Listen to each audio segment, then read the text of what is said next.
Yokoso, yokoso, yokoso, yokoso. It's showtime, people. Arigato gozaimasu. Welcome, welcome, welcome. Yes, we are back. Of course we're back. It's Monday night. It's 10 p.m. UK time. Back once again with Stadia Monday Night Chat, episode 72. 72, people. I am, of course, Clive Illenden, your host for tonight. As we wade through the whole torrent of Stadia news from the last 7 days or so, boy, there's a lot. Massive rumours, thoughts from inside Stadia games themselves, new Stadia tech enhancements, and so much, much, much more. Are you ready, people? Are you ready? Are you ready, chat? Are you really? Let's say a quick hello to chat, shall we? Of course, don't forget to hit the likes, as I like it, YouTube likes it, and it helps people like you find content like this. And hey, if you are new here, yokoso, arigato gozaimasu. Please consider subscribing, hit that notification bell so you know when I go live with content like this. Right. And of course, in the chat, let me know what games you've been playing this week. Let's say hello to chat. As you can see, Speedy McSpeed here was straight in. That is why he's highlighted. He was like, oh, I'm getting first in the chat there. So too slow, said Nah. Hello, sir. How are you?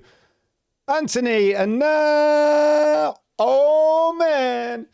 It's the cowboy. Yes, Anthony himself is in the house. Of course he is. Mr. Bayram Plays. Master S, how are you? Jerry, Inlead, welcome, sir. Welcome. I hope you are buzzing from your successful campaign last week. It's gone excellently well.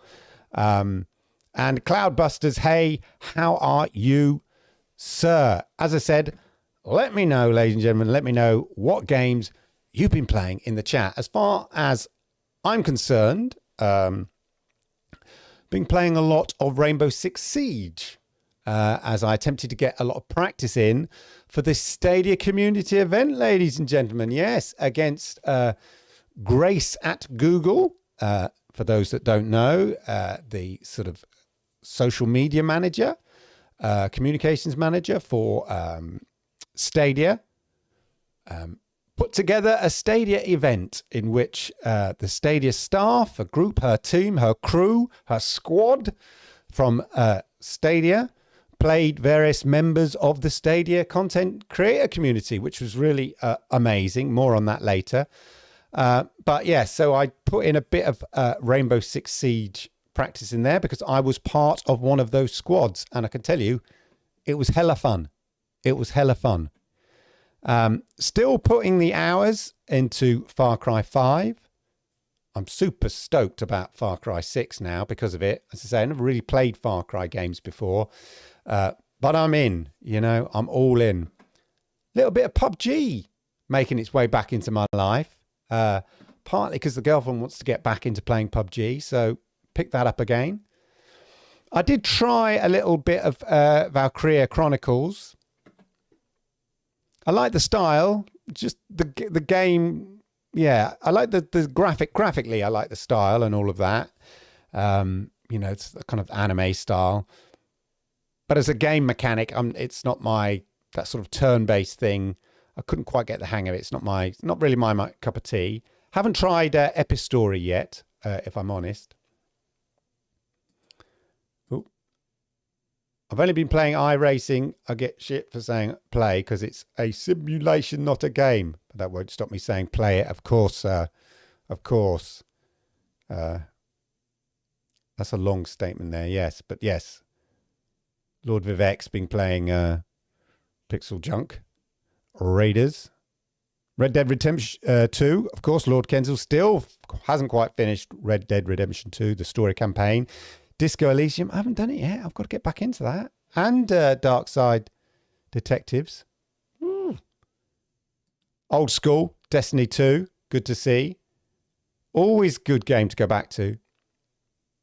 I don't even whether you left it or not, but always a good game. But good stuff. Oh, good shout. Yeah, so many games. And also Control. I haven't looked at that yet. And I was going to get Saints Row 3. Next sale, that's definitely coming. Definitely. Okay, ladies and gentlemen. Good to see everybody's up there playing the games as per norm. Let's get on with the news and the big stories of the week, shall we? Starting, of course, with the obligatory look at the Stadia blog post from last week. Used to be posts, plural. But there you go. There we go. Of course, last week, ladies and gentlemen,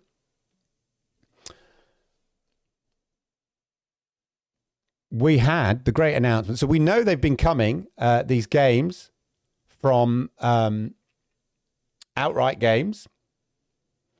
Now finally launched. Launched this week. Let me know if you played any of them, because Paw Patrol, also another pro game. So I think we've had the most pro games this month for quite a while. So that's pretty impressive.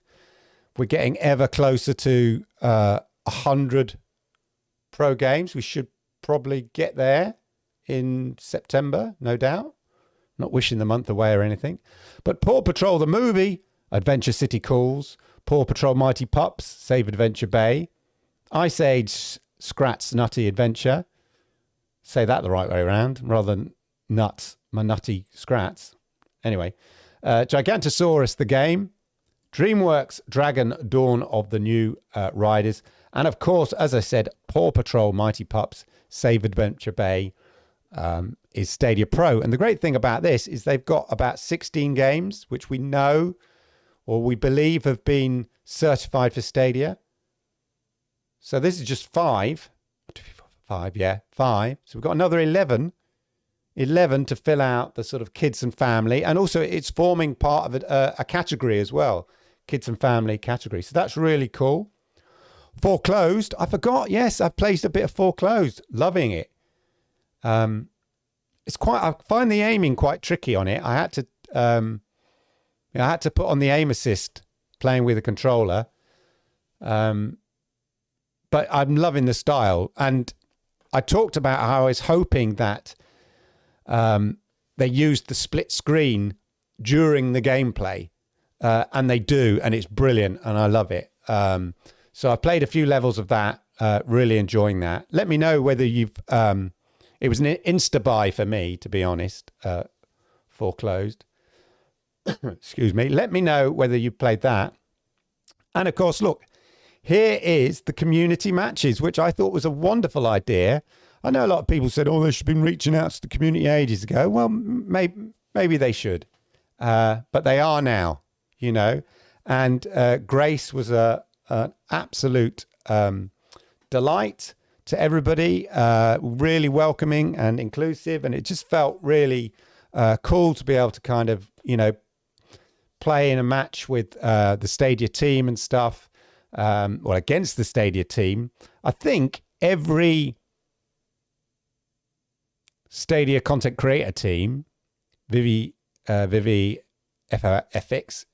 Megatron X, and Four Scars Gaming, of which I was part of the squad, along with Jem, more on him later. And then the Stadians, I think, was just a mix of the captains and stuff. But it was a lot of fun. But I think we all won. I think Vivi's team won, Megatron X's team won, and total wipeout. Yeah, Four Scars Gaming. Probably, but don't tell him, because his head's already big enough this weekend. I'll come to that more later. But Jem probably carried us. I think he walked away with most of the kills and stuff. Get Jem on your team. That's basically the idea. But I thought it was a great idea, really cool. It was a great event. Grace streamed it. She doesn't normally stream on YouTube. Grace tends to stream. She has a Twitch channel, but this was streamed on YouTube. And obviously, you know, John Forscar's Gaming, Megatron X, Vivi, everybody was streaming as well, so you could have watched it. It was great. I had a great time. Very grateful for Forscars for inviting me into his squad. I like to think I washed my face in it, as they say. You know, did my part. You know, so that's all good. And yeah, a hell of a lot of fun. Let me know if you watched it, because it was, you know, hopefully get more events like this. And of course, it coincided with the free weekend for Rainbow Six Siege. I already have it on Ubisoft, but yeah, so let me know whether you took an opportunity to play the free weekend. I mean, what, we're up to 5-6 free weekends in the last 5 or 6 weeks. Crazy. But one of the added benefits of Pro, of course, wasn't just free to play over on Stadia. It was a multi-platform free to play kind of marketing exercise. But it's good to see. Good to see Stadia as part of that. Great to see Stadia reaching out to the content, you know, the Stadia content creator community. Hopefully we'll see more of that, more support, because it all helps build that kind of happy family. Stadia Dosage News coming in with the beats, of course. Yeah, Clive is alive. He's ready to survive. Yeah, you better believe it, son. Anyway, so yeah, really enjoyed that. I thought that was a lot of fun. Well worth it. Let me know if you watched any of those. It's good when the community come together and do great things. And it's good when Stadia recognize that and reach out as well and get the community involved, and you feel like you get a real kind of connection there. So yeah, that was also good. There was another Stadia post actually last week, interesting enough, and it was a Madden recap. Let's just take that away. Yeah, so obviously Madden is releasing very shortly, next week, I think. Or is it this week? I'll get my lot. I think it's next week. So there was a lot of background detail to Madden 22 here. All access features recap. So just recapping some of the features on the all access aspect. They covered some of the biggest and most exciting new features coming to the game. From the refreshed franchise mode to new Ultimate Team content and more. There's lots to get stoked about with this latest installment. Check out the details on some of the features that we covered in our all access program. So this is quite cool because this is sort of Stadia posting EA's, you know, doing their own blog post about EA's all access program. So loads of details there. So if you're really into Madden, make sure you check out that Community Stadia blog, because there's kind of loads of stuff in there about the draft bits. I'm talking like I know what I'm talking about, but you know what I mean. Loads of great stuff in there. And this was written for the Stadia community blog by the senior writer at EA Sports. So yeah, somebody in the comments down there, free weekend. Yes, that would be nice. Free weekend of that. But it's good to see that, you know, EA and Stadia heavily supporting the game, giving you some background details and all that kind of stuff on the actual Stadia community blog.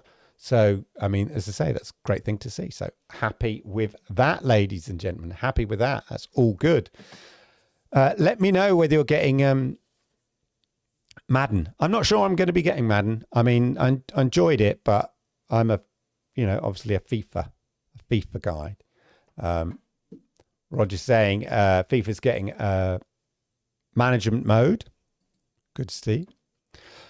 Also this week, of course, ladies and gentlemen, was the grand final, ladies and gentlemen, the grand final of the Summer Community Championship, a 4-week-long Stadia community organised competition. Not organised by Stadia, organised by the Stadia community. You guys out there. A competition with a winning prize of $1,000. Yes, people, $1,000.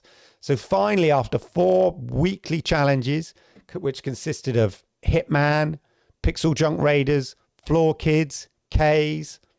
All the contestants that entered were whittled down to 16 finalists who, on Saturday night, battled it out across Super Bomberman, Outcasters, MotoGP, which was hilarious, I have to say, until it reached a final shoot-off in Sniper Elite 4, which, ladies and gentlemen, saw Jem. Yes, friend of the community, Jem, what's up, gamers, Bear, walking away with $1,000, ladies and gentlemen. Yes, Jem Bear was triumphant. And there was even a little, look. Jem Bear, winner of the Stadia Community Championship, walked away with $1,000. Ladies and gentlemen, you could have walked away with $1,000, or as Mail Sir, who came second, walked away with $500, and Ninja X walked away with $200 in third place. So that could have been you. You could have taken part. And Jem, ironically, didn't take part in every single week and still managed to get to the final. I think he took part in K's because he says he's a platform specialist. I think he's an FPS specialist, personally. He says he's a platform specialist. I think he only entered into the K's round, and because he kind of came in the sort of top element of that, it got him straight through into the finals. So, yeah. Anyway, big shout out to Jem for winning that, and for everybody who took part. As I said, for Mail Sir, runner-up, good luck, unfortunate. So we had Jem in first place, Malaysia, or Mail Sir as I like to call him, Ninja Guy X was third. If you didn't see the final, then you can check it out, ladies and gentlemen. Check it out. You should just check it out anyway, the channel. Check out Original Penguin's YouTube channel. So Original Penguin did an amazing job of hosting the live finals, managing all the feeds. We had live interviews with the winners. We had multiple cameras going on. It was like a full-on esports cast. When everybody got through to a certain round, we'd call them in for an interview and stuff like that, and then we'd go on to the next round. So massive, massive shout out to Original Penguin. Make sure you go and subscribe to his channel for making the live broadcast work so well, and really kind of just put the icing on the whole kind of Summer Community Championship. The Summer Community Championship was a vision really of one guy, one man. Jack, I love the data, Deslip. Yeah, Deslippy. Jack Deslippy, the data man. If you don't know Jack, he publishes on a regular basis data on how many extra people have joined Stadia Reddit, various people within the content community, how many subscribers they've got, and he plots them to see the progress because he's interested in data, and data tells us the reality of life. It shows us the information that points in the direction that things are going, and it's a great way of plotting Stadia's progress. So effectively, by using data, he is plotting the upward trend of Stadia's progress. Does a show with MM2K on a regular basis where they go through the data and the numbers. Anyway, you know Jack Deslip. If you don't, you do now. He put up the money.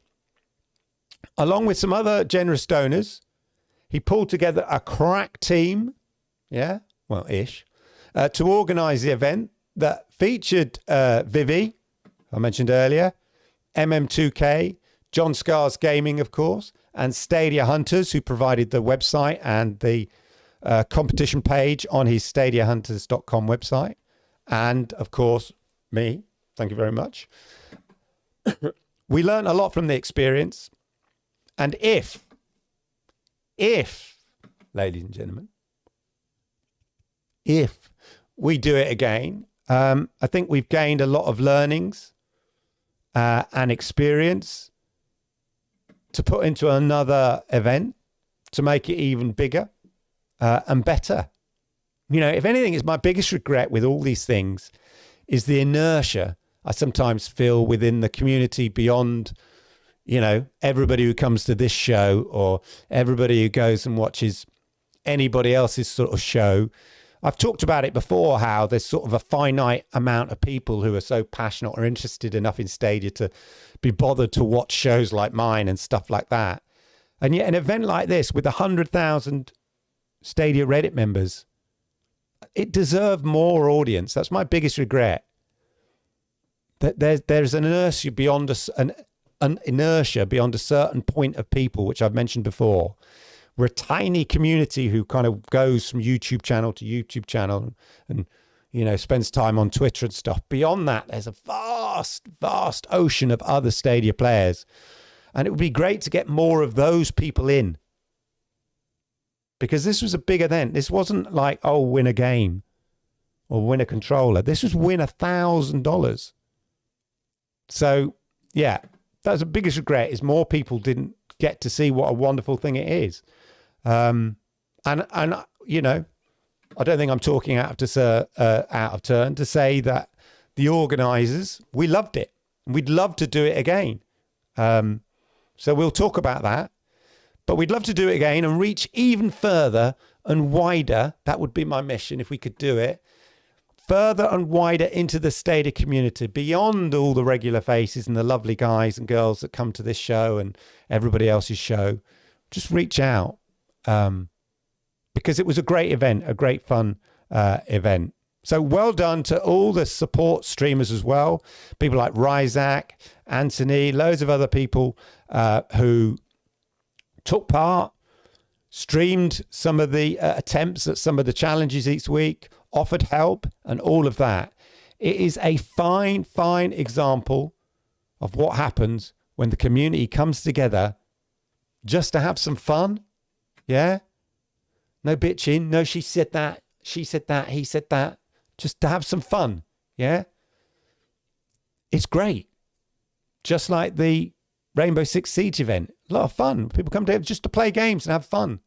That's what Stadia is all about. Making it really easy to access. If it wasn't for the platform, it would have been a lot more difficult to host the shows, because we would be able to take people's live streams. People who may not have, you know, streaming rigs and stuff, but they could still stream thanks to the power of Stadia. It's because of the Stadia technology that we were able to pull off the event and stream it and stream multiple feeds, and people will be able to stream their attempts at games. It was a uniquely Stadia event. It is an event that could not be done on any other platform in the way that it was done, and in the way that it made it accessible to other people, because anybody can stream on Stadia. You just stream your game. We can take that feed and put it into a broadcast. So there we go. As I say, waxing lyrical about it. It was a great event, even if I do say so myself. Loads of people seem to enjoy it. Let me know if you watched it. Right. Back to Stadia, ladies and gentlemen. Back to the Stadia news and a drink.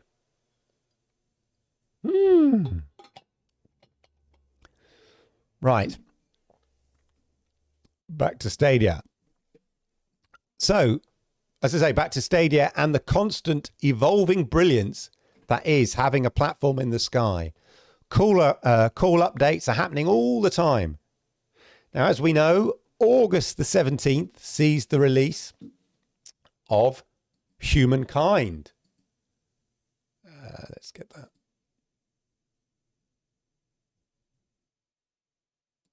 And not only that, ladies and gentlemen, not only are we getting a new game, but, so this week, when is it?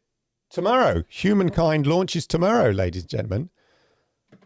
Launch of Humankind, of course, a PC, you know, the PC strategy game that PC strategy game nerds have been waiting for. I'm joking. I mean, lovers of civilization type games.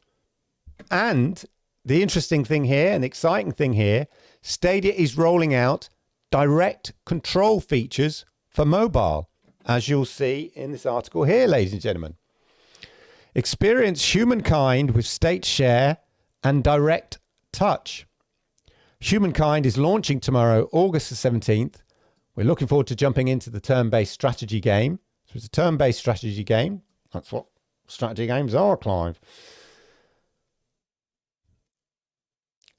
On Stadia, Humankind is launching with 2 important integrations that will change the way you play.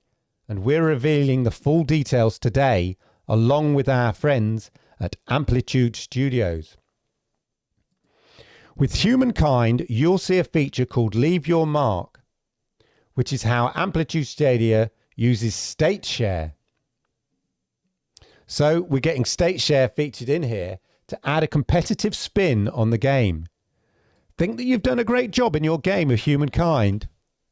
With Leave Your Mark, you can capture a screenshot or video clip and invite friends to play your unique game world from the beginning, with the ability to compete against your own accomplishments and discover remnants of your civilization. Friends can compete for fame and see if they can achieve more for their civilization than you did, or stand in the shadows of your accomplishments. Your mark gives player 3 types of content to explore and complete within every game captured within state share. Memories events, significant accomplishments. Challenges, there are great actions by the game state creator that will generate additional challenges for players to attempt. And archaeology sites. The map records the remains of civilizations and humanity left behind by the game state creator. But there's more, ladies and gentlemen, and this is the really exciting stuff. In addition to state share, Stadia is making it easier than ever to play games on your phone with a new input method called Direct Touch, launching first,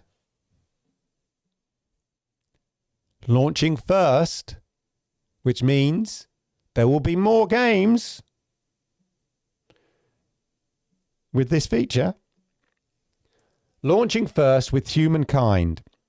Direct Touch enables you to interact directly with the game using your phone's touchscreen, instead of using a touch gamepad overlay. For example, Direct Touch allows players to control the game by tapping, sliding, pinching the screen with your fingers to play the game directly. And then it's got some examples here. Tapping with one finger, the 2 fingers. You know, the sort of things you do on with a mobile phone game or a game on a tablet. And you can enable it here. This game supports where it says this game supports Direct Touch. Currently only on Android. Boo-hoo, iOS squares. You sheeples. Should have gone Android, man. You sheeples on your iOS. Your iPhone sheeples. Joking. It will come to iOS soon. That's the plan anyway. So there we go. And then there's more detail about it and background about Amplitude Studios.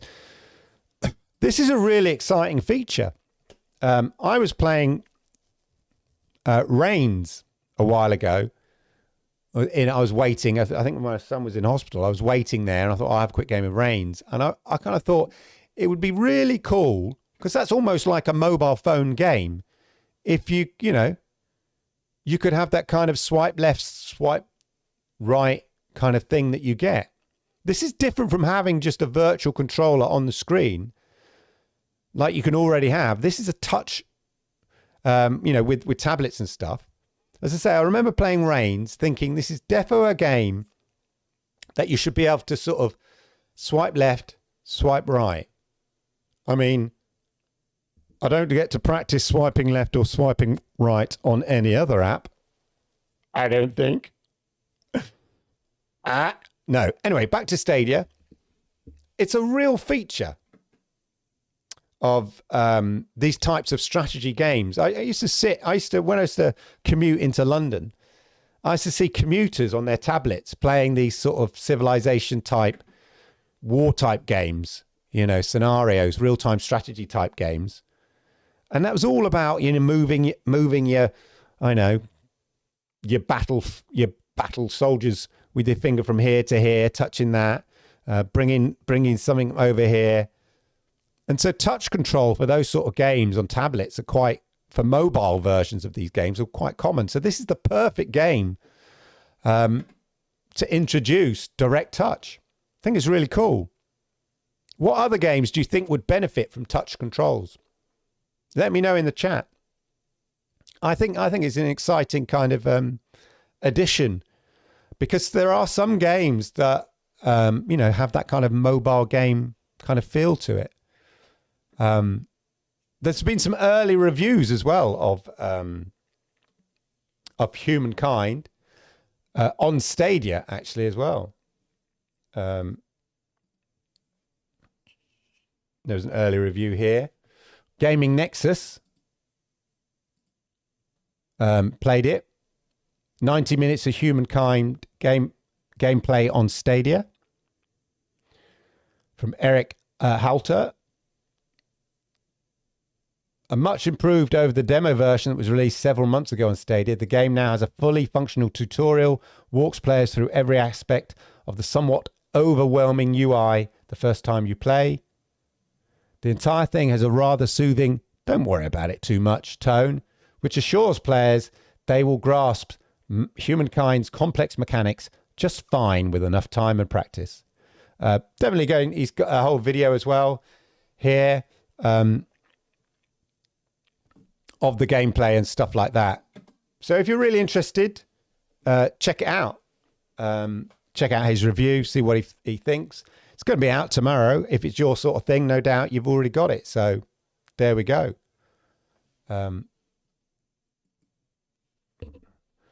Anyway, as I say, next up, I've gone too far there. Make sure you check out that review. Right, ladies and gentlemen, let's get to it. Let's get into the meat and potatoes, ladies and gentlemen. Here on this channel, ladies and gentlemen, here on this channel, we try to provide context and business reasoning behind the shock closure of Stadia Games and Entertainment. Not on that one. You have to bring that up, Clive, every time. No, all right. There's a reason for it. Oh, yeah, by the way, just checks. 6 months. 6 months ago now, that was, by the way. Just checking. 6 months ago. Closure of Stadia Games and Entertainment. Yeah. Yeah. Still here. Yeah, it's definitely still here. Still here. New features being rolled out. Massive games coming.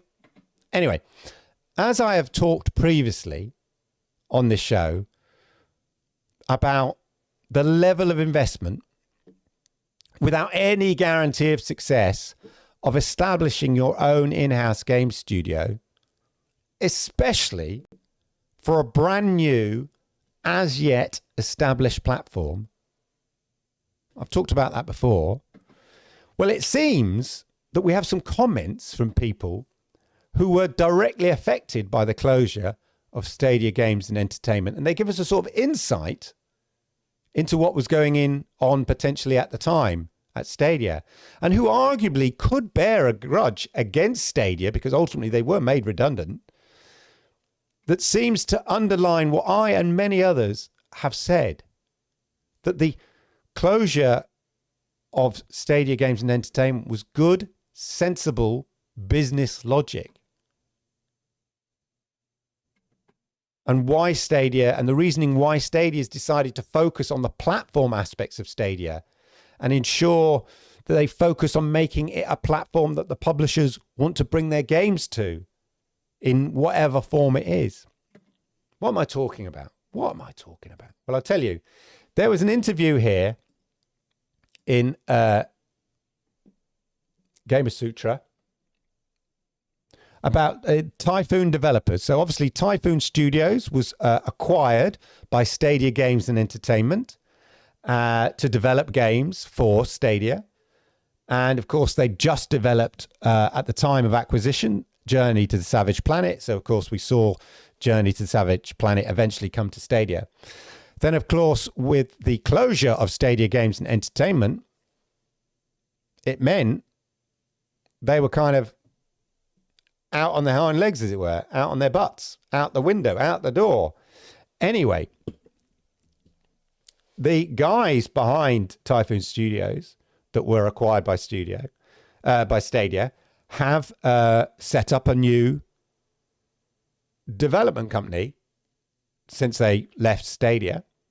And it's basically the same team that was Typhoon. It's Typhoon in every respect, other than the fact it has a new game, and they are called, what are they called? Raccoon Logic or something like that. Yeah. So there was an interview here with Alex Hutchinson. Of course, infamous Alex Hutchinson made a statement about game streamers that went a bit viral. And Schneider here are joined by fellow co-founders and Typhoon alumni Yannick Simard, Eric Bilodeau, and Marc-Antoine Lucier. And they put the band back together. But they had some interesting insight into the closure of Stadia Games and Entertainment, which I think is worth going over, not just to demonstrate that my reasoning is somewhat backed up by what they said, of course. Anyway, this is the long interview. There's a kind of shorter article about this. So first of all, Schneider says, despite being caught in the crossfire, both Hutchinson and Schneider believe the cloud streaming service still has potential. Google is an amazing platform company with some of the best tech in the world. In my honest opinion, I think it just came down to the level of investment required to reach scale. Bear that in mind, people.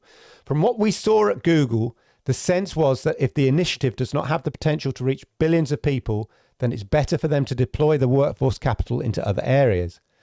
During our time, we also saw, this is important, Microsoft acquire Bethesda for $7.5 billion. And Amazon's continued challenges in launching top titles. It's not hard to imagine why a company as successful as Google would reconsider its original planning with forces like that in the world. And then they go on to say, I think Google realized that content creation, he's talking, is scary and risky and expensive and takes lots of trust of people. And it just wasn't their core business. I still believe in the possibilities of Stadia, though, and I really hope they deliver and it succeeds. So we can ship games on it. Remember that fact as well. Can we ship games on it? So anyway, what does that ultimately tell us? That, you know, they think they know Google is an amazing platform with the best tech in the world. They were there. They've left the company. So, you know, and it's just interesting what they're saying is about that level of investment. That's the key thing. The levels of investment required were absolutely, or have been absolutely demonstrated by Amazon and by Microsoft in real terms. Yeah. They put both Amazon and Microsoft actually put a number on it. Yeah. How much it would cost. Yeah. $7.5 billion. That was a shortcut. That was one of Xbox's shortcut to getting effectively an up and running big in-house studio to make games for Xbox and stuff like that. So effectively, that is telling you how much it would cost. That is the investment required. So you think about it like that. Earlier, there was an internal email that was leaked prior to the Stadia announcement of the closing of SG&E that mentioned that one of the things that influenced them was the Xbox purchase of Bethesda for nearly $8 billion, for that $7.5 billion. Let that sink in. Nearly $8 billion, not 8 million, $8 billion. That is effectively what it will cost to shortcut your way to a guaranteed there's no guarantee, but like to an established working in-house game development, have worked up the trust and the development skills over years and years and years, have IP as well, all of that, to shortcut your way to that position is effectively a $7.5 billion price tag. And that will get you your in-house talent that have developed trust and an experience in building games over 20, 30 years. That will get you well-established IP and a shortcut in not having to create IP as well. $8 billion. And that $8 billion investment was made by a company, Xbox, that had over 15 years of building its global brand and player base across, the last console that they launched, 70, the previous one, the main one, the Xbox One, over 70 million users worldwide. Not a brand new platform, using a brand new technology and using a brand new delivery mechanism nobody's really used at scale before for gaming. And at a time when it originally was only available in 14 countries in that first 12 months. That is the difference. A 15 to 20-year-old established gaming company with over, probably 100 million plus user base making an $8 billion decision as opposed to effectively a startup, albeit with massive funding behind it, a startup basically seeing the reality of what it would cost to get to that scale. $8 billion, $7.5 billion to find a shortcut route to that level of scale. Google may be a multi-trillion-dollar company, but within Google, Stadia in itself is effectively like a startup company, albeit with a good backing, but it's effectively a startup company within that company. So being shown that $8 billion reality of trying to create an in-house ready-made development studio with no guarantee of success, and then looking to your right and seeing effectively the mess that Amazon Games have been making of things with 2 failed games, 1 delayed launch that's yet to publish, and we don't even know if it's launching on Luna yet, and they're $500 million into the thick of it, and that's what they've got to show for it. So when you see the problems starting from scratch and how much it costs, and the chances of success as demonstrated by Amazon, and then you look to the right and say, okay, if we don't invest that way, what if we shortcut our way? How much would it cost to sort of buy studios with existing IP and development skills and all that kind of stuff on the scale that we need? You look to your right there and you go, oh, it would cost $7.5 billion. Suddenly the decision makes a bit more sense. In my opinion, just do the maths. Anyway, it would seem, ladies and gentlemen, it would seem based on the people who were in the room at the time, it's one of my favorite phrases, people who were in the room at the time, not me. Yeah, not me. Not some random guy who runs his own blog. Not some so-called games journalist. People who were there at Stadia Games and Entertainment, inside Stadia at the time, people who were directly affected by the decisions. As I have speculated on this show many times, what they describe and what we've seen from Stadia since backs up that hypothesis expressed here and, in fairness, on other people's shows as well. That, you know what? We're an engineering tech firm, and the risk and level of investment, as demonstrated by Amazon, as demonstrated by Microsoft, Xbox, at this stage in our journey on a brand new platform is too risky. We are better, as demonstrated by the success of Cyberpunk, working on getting our platform to be the platform of choice, whether it's through people selling games and, directly through Stadia, the Stadia store and all that kind of stuff, or a channel. Let's build the tech and the platform. Interestingly enough, Raccoon Logic have all the Journey to Savage Planet assets back. So Google very kindly, I mean, Google weren't going to do anything with it. Stadia weren't going to do anything with it. So why not? And on that basis, in a way, no bridges have been burned. And Hutchinson and Schneider's support for the platform could well mean that we could see a sequel, if there's a sequel to Journey to the Savage Planet, come to Stadia. So, and any other game that they might come up with might come to Stadia, albeit not necessarily exclusively, could come to exclusively.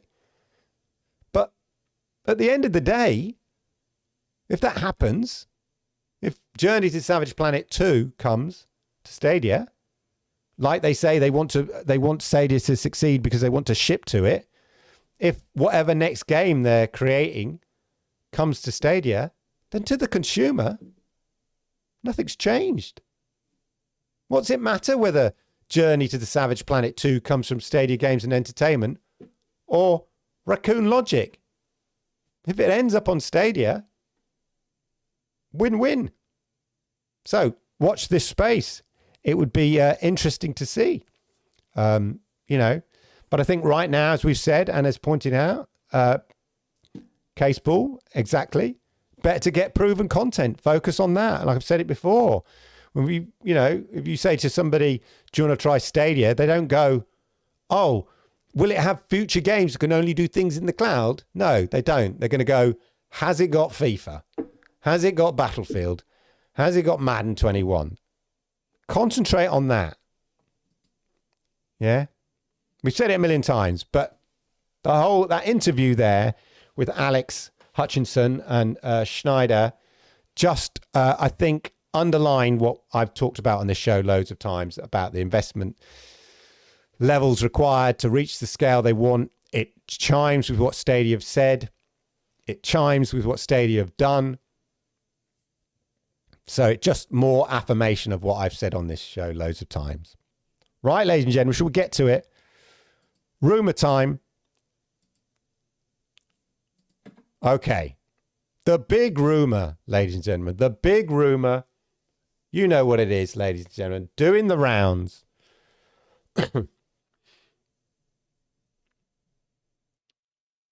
GTA. Thought I had a thing here.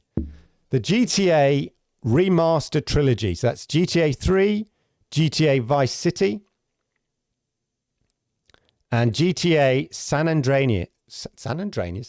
Andreas, okay, are rumored to be coming to Stadia. Where is my news clip for it? I'll find it quickly.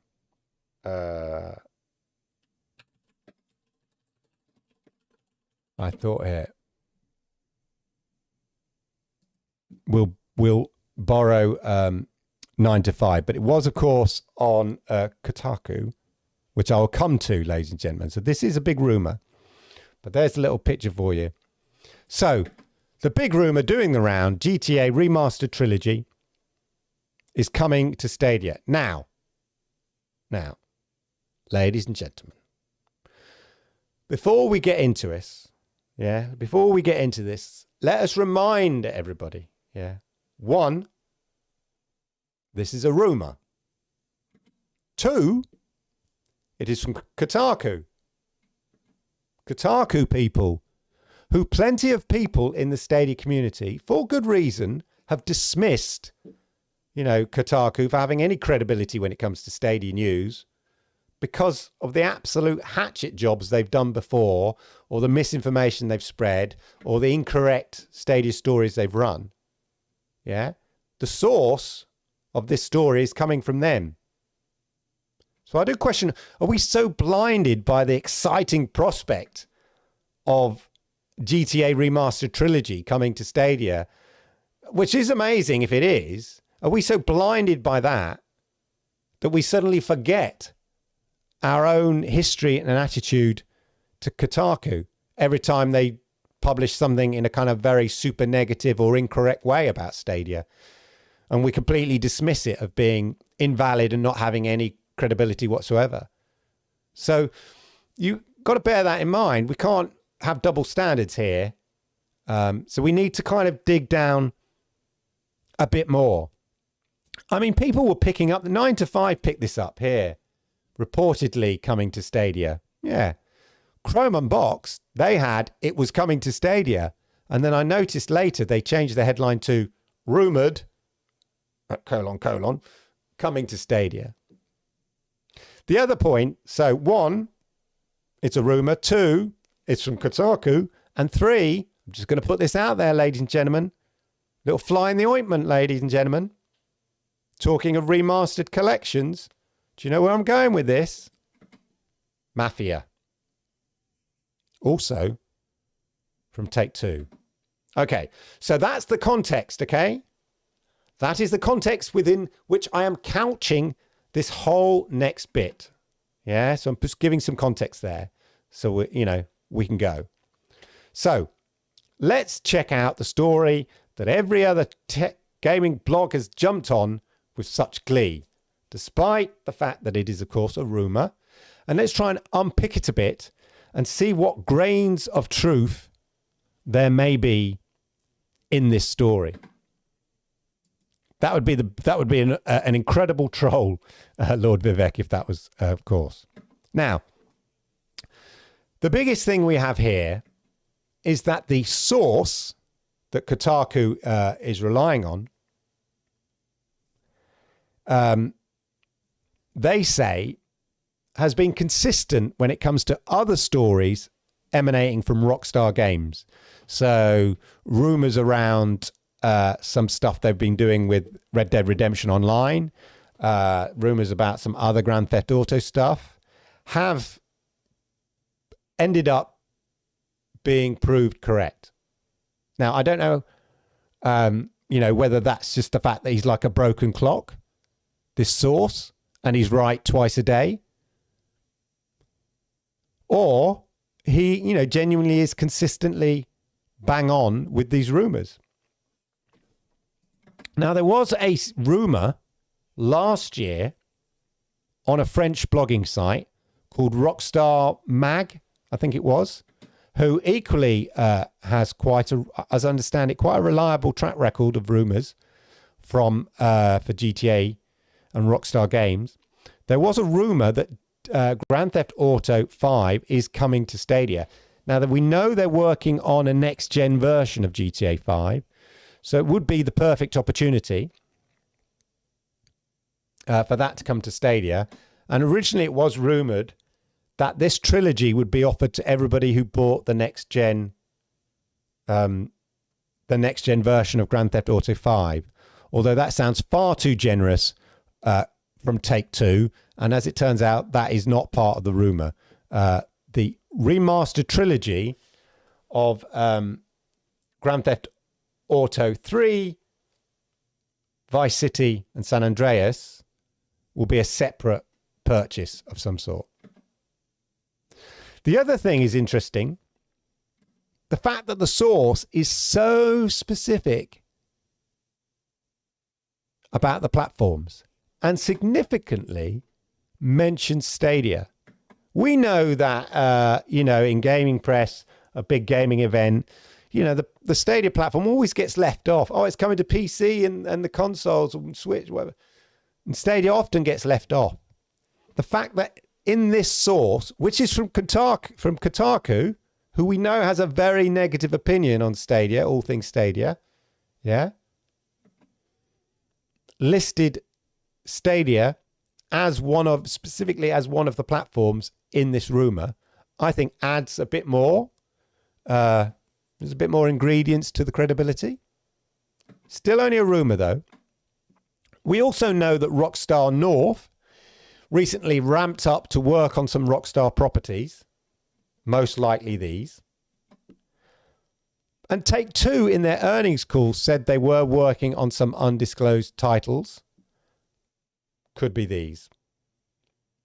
And from a publishing strategy, Strauss Zelnick, of course, CEO of Take-Two, friend of the show, also said, in terms regard to Take-Two, and we've talked about Take-Two and Stadia before, when it comes to cloud gaming and subscription service, they see the potential for deep catalog titles rather than new releases. So this would be an example of them exploiting the deep catalog, basically rinsing out every ounce, every dollar they can get out of it. Money for old rope. Yeah, the Take-Two way. But this would fit into that strategy as well.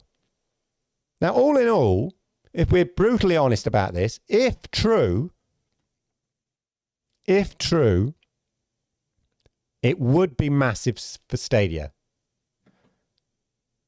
You know, the fact that even on this show, I've questioned the seeming, the apparent lack of support recently from Take-Two, recently, lack of games, platform not being mentioned on forthcoming games, some sequels to games that are already on the platform from Take-Two that haven't been there.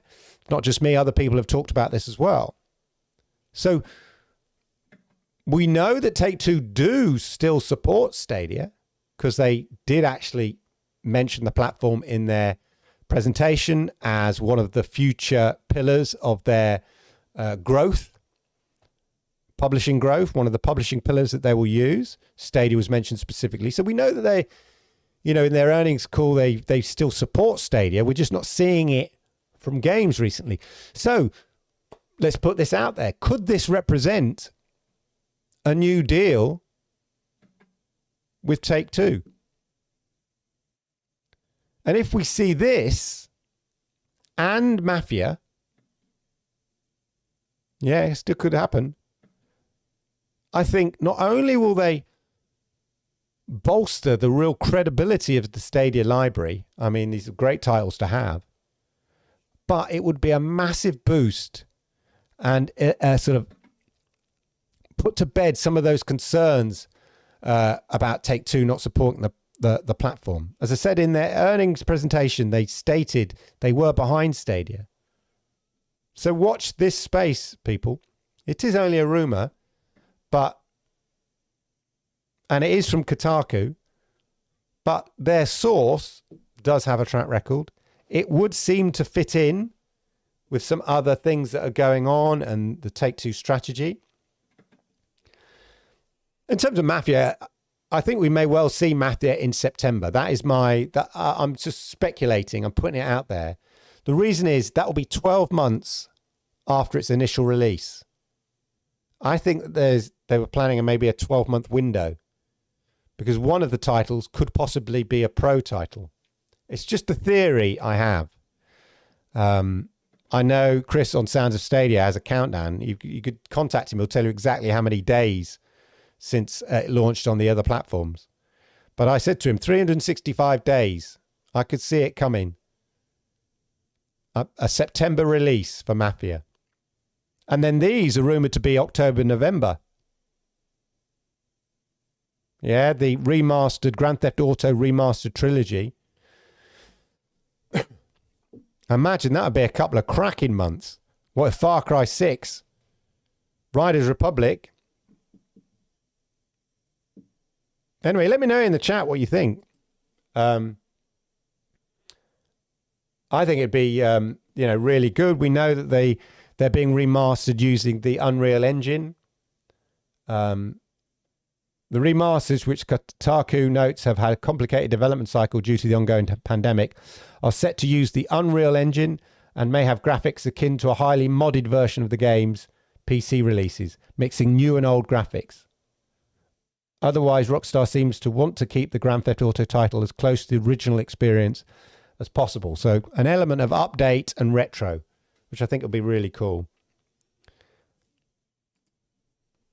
There is me thinking that this is a possibility, Roger.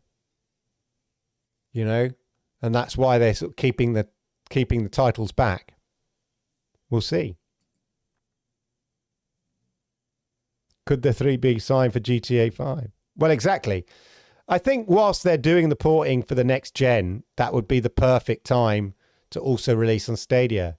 But all of these, if we see this come to fruition, then it's a massive fillip to the Stadia credibility. There's no denying it. I'm super excited about it, obviously, but just, let's, despite everybody jumping on it with such sort of aggressive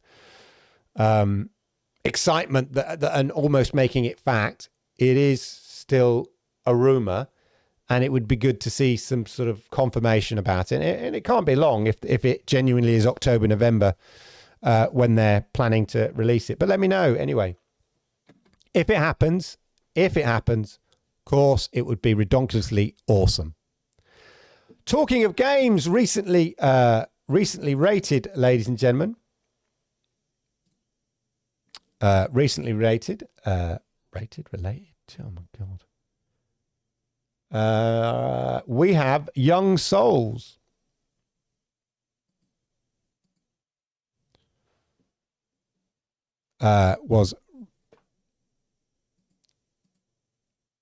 Show me. Young Souls was recently rated on Peggy. Peggy, why is that not showing? Oh, I've lost my Twitter. Right. Here we are. Bear with. I've lost my thing. But anyway, Young Souls we know that's coming very soon. Recently rated on Peggy, so that's a good sign that it looks like it's coming very, very soon. And I'm going to prove it to you while I find the source. Here we are, ladies, because I do like to show you, ladies and gentlemen. I do like to show you. A blank screen.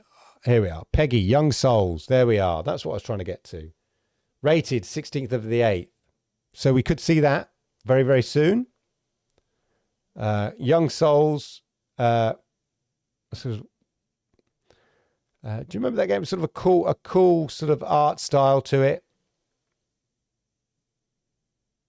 I seem to remember. But anyway, recently rated, so look out for that, potentially. Merrick's Market. What am I saying? Merrick's Market. Now, if you are a content creator, they are giving out codes and stuff for content creators in line because of its impending launch. And they say here, doing a couple of playthroughs before some final builds are sent off to Steam, PlayStation, Xbox, and Stadia. So they're also giving away promotional keys and stuff. So jump on that if you are interested in promoting that or contacting the publisher and want to be involved in that. So we know that is coming very, very soon. Should be very interesting as well. I just realized they're dancing on a disco floor there. It's a bit random, isn't it? A bit random. Looks a fun game. But there we go, ladies and gentlemen. Wow. Let me know what you think. Just let me know what you think about all of that. We'll go to chat. Spend some time with my lovely chat. See what's going down. So lots of big rumors and events. And if half of this, you know what, more than half, if it comes to fruition, then woohoo, we're in for a great time, ladies and gentlemen. They do see it as they don't see it as a business platform. They see it as an entertainment platform, but I think I know what you mean. No, they see it as a gaming platform to which they could sell. Yeah, I see it like a sort of business to business sort of thing. But, you know, in a way, what's it matter if you are able to access amazing games via the cloud? But in all honesty, I think Stadia is not going anywhere in its current form, in its sort of pro titles, being able to buy stuff from the store. I just think that if they do offer the platform to publishers to be able to, you know, publish a channel, then that means that the games could equally be sold through the Stadia store. They're going to have to port them to this platform, even if they're running their own subscription channel. You know, if EA or Take-Two, as we mentioned here, are going to be running their own subscription channel, they're going to have to port the games to it to make it work. So Stadia, well, we've also got a shop store for you. Or you could just use links. That's the beauty. And Phil Harrison talked about that extensively in interviews way back in March 2019. How it's just about a link to the platform. That's the beauty of the game. So you can sort of, we love playing on Stadia because it works so well. If I'm playing all Ubisoft games, does it matter I'm playing under something called Stadia? What matters is that I'm playing on the Stadia tech, and it's Stadia. That Stadia will exist, as I say. I'm sure it will exist as a store anyway, and a games have a subscription and a pro thing, as it basically in the form that we see it now. I just think there will be other things added to it. I don't see it being reduced or anything. That's my kind of perspective on it. I just see things being added to it, greater opportunities.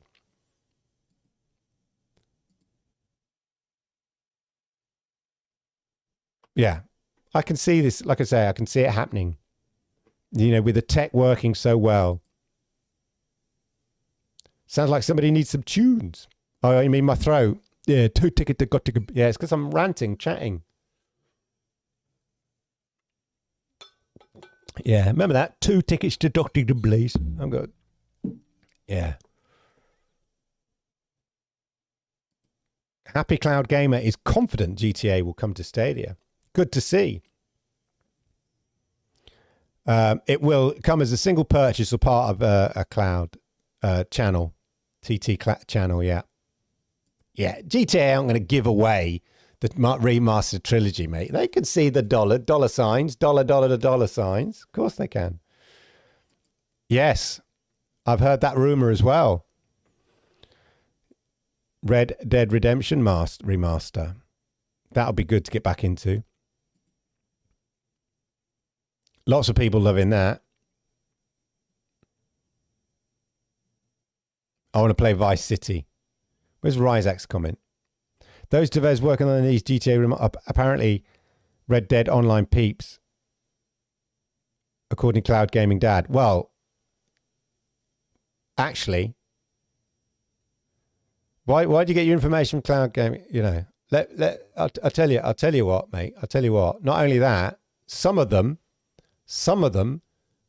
originally worked on the actual Grand Theft Auto trilogy. Some of them worked on Vice City and stuff like that. Not only Red Dead Redemption, but the Rockstar North, the team from that, the founders of the company that sort of span off from that, and then they got acquired by Take-Two and formed Rockstar North again, were originally from Rockstar, and originally were the sort of execs and producers on the Grand Theft Auto Vice City and Grand Theft Auto 3 and things like that. So they know and love the game inside out. So they would be the perfect team to remaster it. I mean, you think about they also did Crackdown 3. Interestingly enough, the same team. Bit random. But yeah, but their original sort of success and fame, the team at Rockstar North, were the creators and execs and producers behind the original Grand Theft Auto 3 and Vice City, etc. So great, the perfect people to be working on it.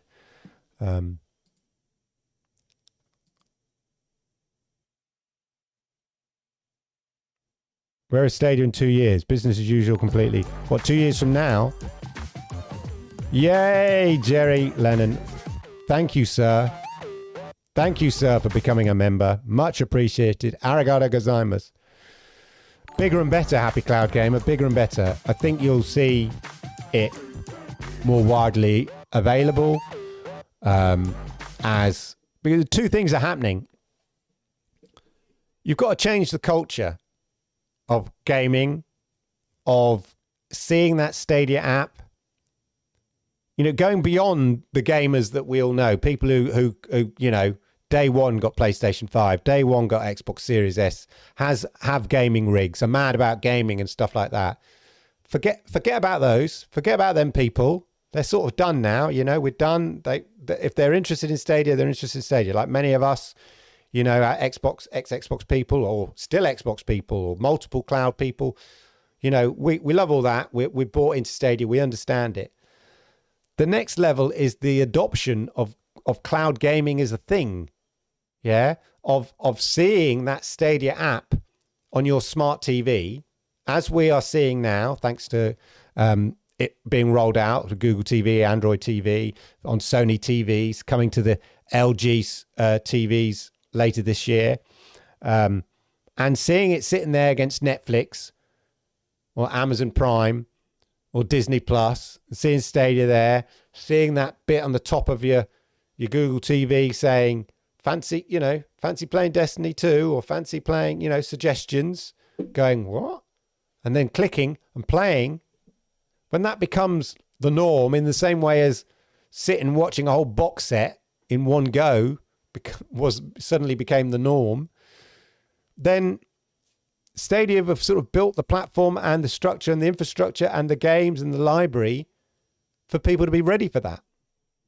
And so it's changing people's habits, which they are doing, building the library so that, you know, when people come to Stadia, there are over 200 games.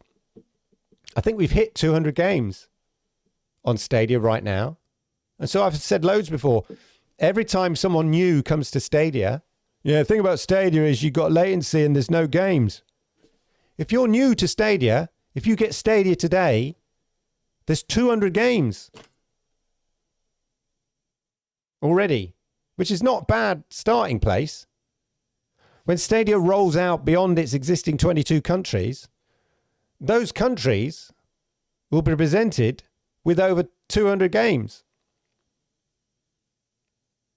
So you've got to think about, and there's, you know, the number of games are only increasing. We've just talked about another 11, 12, 13. In this show, I've talked about another 15 odd games coming to Stadia, plus all the games we already know coming to Stadia. So, yeah, you've got to think about the new people as cloud gaming becomes the norm, as people press that button on their smart TV or suddenly realize they can play on their phone or whatever like that. As that becomes the norm, new people will enter into Stadia, and they won't have this issue that, you know, people moaned about, you know, nearly 2 years ago. Oh, well, there's only, remember when we launched, it was 22 games.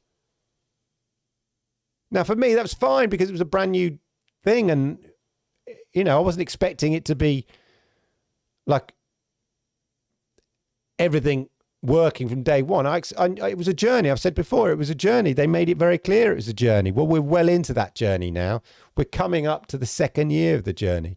It's a journey on something that was meant to be dead and sunk 5 miles off the coast is now virtually on in the new world. Strange Amazon pun there. If we sort of talk about discovery, I've talked about being founding fathers and going to America. Yeah, the Stadia founders. It was a journey. Well, we're way halfway across the Atlantic now. America, the new world is in our sights. And we're building, you know, we're building a community, and the games are only going to get bigger. The library's only going to get bigger.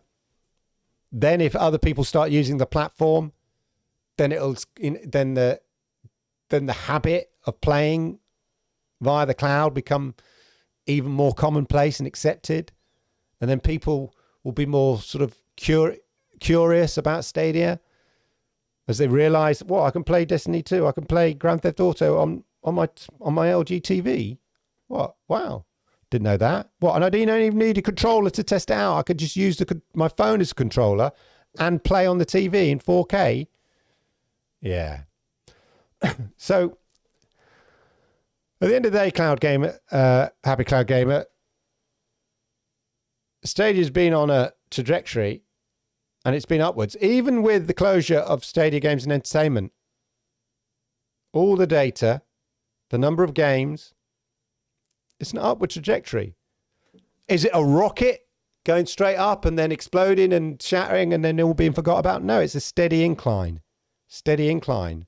But like any slow but steady, you go away, you forget about it, you come back in a few weeks' time, you have a look and go, blimey, that's increased. That got out of hand quickly. Woo! When you're looking, it's like sometimes I think with the Stadia community, it's like looking at a flower and wondering why it hasn't grown 2 foot since yesterday when you last looked at it. Whereas if you went away and got on and did other things and then you came back a few weeks later, your flower's growing. But if you sit and stare at it all the time, you never see it grow. And I think that's what Stadia, like when you go away for a while or you sort of, stop listening to the news and then you come back. So yeah, to answer your question, Stadia in 2 years, it will be business as usual and more. Yeah. I don't think it will be business as usual because it will be more, if that makes sense. Luna will definitely be channel based. I mean, they'll have a subscription service. I think, Amazon, probably look at Amazon Prime. They're not at the stage yet necessarily. Well, they are investing in their own titles like Amazon Prime does. But they get titles, they get the films and stuff a bit later, than the releases. But they also have channels now on Amazon Prime. So that's a business model that clearly works for them. Although equally selling titles works for them. But they clearly feel a subscription model is the way with channels and subscribing to channels. It's the way of Amazon Prime. And that's the business model I guess they know. And that's the business model, the obvious business model they're applying. For me, the drawback is unless you subscribe to the channels of the publishers that you like, which all adds up, you don't necessarily get to play the big games when they launch. Your Resident Evil 8 when it launches, your Cyberpunk when it launches, your FIFA 22 when it launches, your Madden 22 when it launches. You can't play those with a Luna subscription model unless you subscribe to one of the channels, if EA go there, or we know Ubisoft is and stuff like that. But I think it's a model that Amazon is familiar with Amazon Prime, and it's one that they seem to be working for. Been playing Control on Stadia, great game, super immersive. Who cares if it supposedly looks slightly better on other platforms? Well, Dave, I've said that loads of times, absolutely. Who is playing it side by side? Literally. My only experience of Control will be playing it on Stadia. That will be my only experience of playing Control. So as long as it doesn't look awful, and it doesn't, it looks amazing. So yeah, like I say, it's always useful. Always useful to to see these comparisons, just to see the state of play and where things are. But ultimately, for the general gamer, you're not playing games side by side. Stadia is the future of cloud gaming, not cloud gaming is the future of gaming.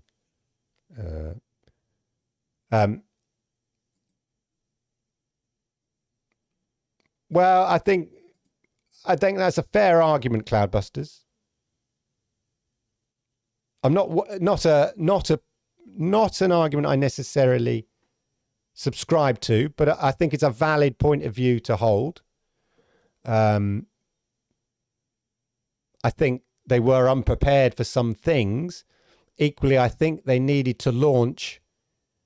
I think the better way, from my point of view, is that the launch could have been better, but I think they had to launch when they did to steal a march on Xbox and xCloud. And it's the Stadia way. They've got amazing technology. They want to share it with the world. Whereas other companies may say, oh, we need to get all the marketing perfect and work on it and a big, launch and all that kind of stuff. And I think they were a bit keen to get it out and just thought people would go, wow, isn't that amazing tech? It didn't quite work out that way. A few of us did go, wow, isn't it amazing tech? But people wanted what Google, I think, underestimated is that, the first people who are going to adopt it are gamers. And what gamers experience of new consoles are the launch of PlayStation, the launch of Xbox. So they expect in their mindset that any new launch of a new gaming platform, a new console, will be in the same manner as that. And clearly the launch of Stadia, it was in no way like a massive console launch because it's a different concept. And unless you bought into what Stadia were trying to do, you are understandably probably a bit disappointed on launch.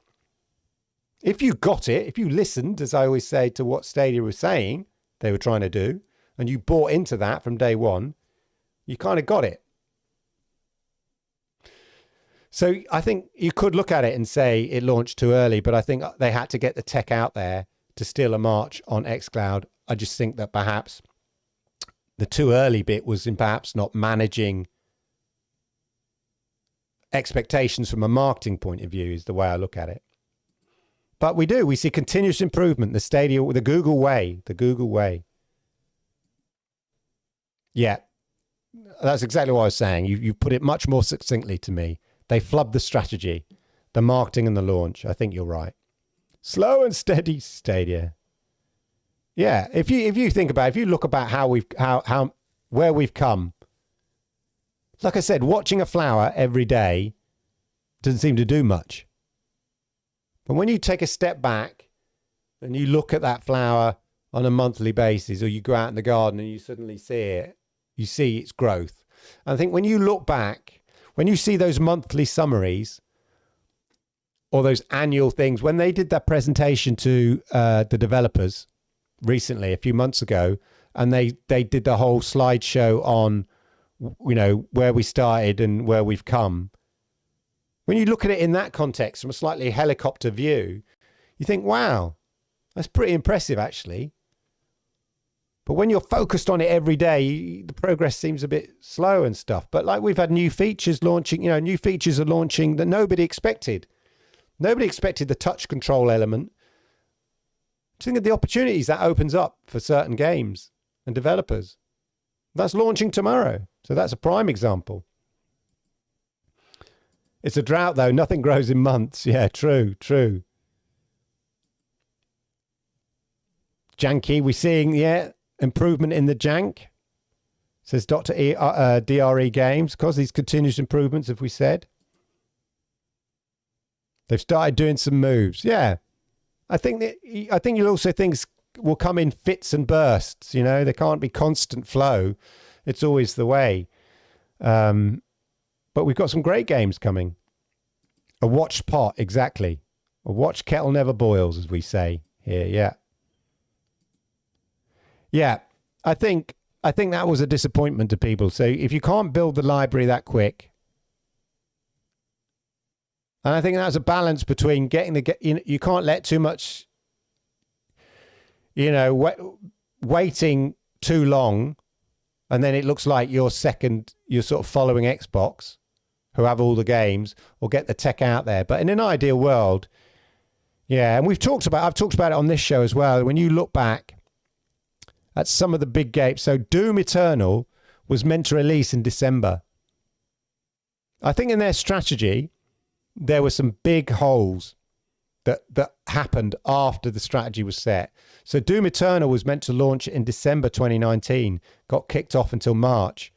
That was a massive title, and it would have been a massive, and a great advert for Stadia. Stadia launches in November, and then you have Doom Eternal, one of the most anticipated titles for a long, long time. And then Cyberpunk was due in March or April time. Both of those slipped out. And there was a few other slips. You're right. And it made the library look very sparse. There's no denying it. The fact that they added just prior to launch, they threw in some extra games. But there we are. xCloud Gaming has it coming too. I think they do have it featured in some. I think what they have is they have some specific controller settings built into the app, so it's slightly different. But it would be interesting to see whether they do that mobile swipe and two-finger swipe and whatnot effect as well. But I do know that they are building in the control systems into the phone for xCloud. Chicken and the egg, of course it is. Chicken and the egg, and it's Stadia with the chicken and egg. Stadia invents new chicken. Oh yeah, but you know, it hasn't got enough eggs. Yeah, but look at our amazing new chicken. Yeah. Does that make sense? I don't know. But yeah, in an ideal world, I'm sure Stadia would go back and, you know, would change the marketing. Even if you're not changing the marketing, you just, and it's hard when you launch something because you're in a bubble, like a launch. Anybody who's in marketing or in PR, like that, you're in a bubble and you think what you're launching is amazing and everyone's going to love it in the same way that you've all kind of brainwashed yourself within the company are going to love it. Oh, everybody's going to talk your language and understand your vision. And sometimes in a launch that happens. Sometimes on a launch, it doesn't. And it's about understanding who your audience is and managing their expectations. And clearly, you know, they didn't do a great job. There's no denying that. But they've worked on it and they've stuck with it, improved it. And as I say, all of that doesn't matter to a certain degree. Has some impact in the future, but generally it doesn't really matter because anybody new coming to Stadia, as I said earlier, anybody new who comes to Stadia has got all the games. Yeah? You buy Stadia, you've got Stadia, genius. You sign up to Stadia with your Gmail and you look in the store. There's 200 games there. It's pretty impressive. So everybody new coming to it now, you know, if you bought it because of Resident Evil 8, you bought it for Cyberpunk, there are already lots of games there. And if you're a pro member from the start, I think there's over 100, nearly 100 pro games. Yeah, nearly all the games in the store. So there's nearly 200 games in the store and nearly 100 pro games. 100 of those games have been pro titles. So if you've been a founder, you've basically got half the store if you were a founder, which is pretty impressive when you think about it. Yeah, you can't exactly. It's what's done is done, and I'd admire a company that makes changes like Stadia Games and Entertainment. That could have been catastrophic if they foolishly. We don't know. It's a bit like quantum mechanics. You know, if in an alternative universe, things might have happened slightly differently. But it's good that a company can adjust and change. And the great thing about Stadia is, you know, it's not a platform. It's not a box you buy, and you know from the store. It's not like an Xbox you buy and then suddenly realize, oh, it doesn't work, and then they've got a recall like Xbox did with 360 and the Ring of Death, and they had to put aside $1.8 billion to fix the Ring of Death issue because it was a hardware issue. We don't have that problem. Stadia can fix things quickly. And equally, Stadia can upgrade us instantly. And games improve constantly, as we've seen, because of machine learning in the background and stuff going on in the background, let alone blade upgrades, which no doubt will come down the line later. But there's also software technology upgrades going on, as we've discussed on this show. So, yeah, we could. It's no good waxing lyrical, as you say, ready, set, play about the past. It's about the current future. And anybody new coming into Stadia has a snapshot of Stadia right here, right now, which is 200 games in the store, Madden releasing this week or whatever it is, brand new direct touch controls coming to Humankind, a Civilization PC type game, Prospect, albeit rumoured, Grand Theft Auto trilogy coming. It's not bad. Yeah, it's taken a long, long time. History. Xbox has had history, you know. We're not even at 2 years old with Stadia. So, you know, you look at the state of Xbox after 2 years, following the ring of death. But they've turned things around. But it's taken them nearly 15 years. I mean, I hope it didn't take that long, but, you know. Redoing the thermal paste on the CPU fixed that. Yep. Do you reckon somebody just at the Stadia servers?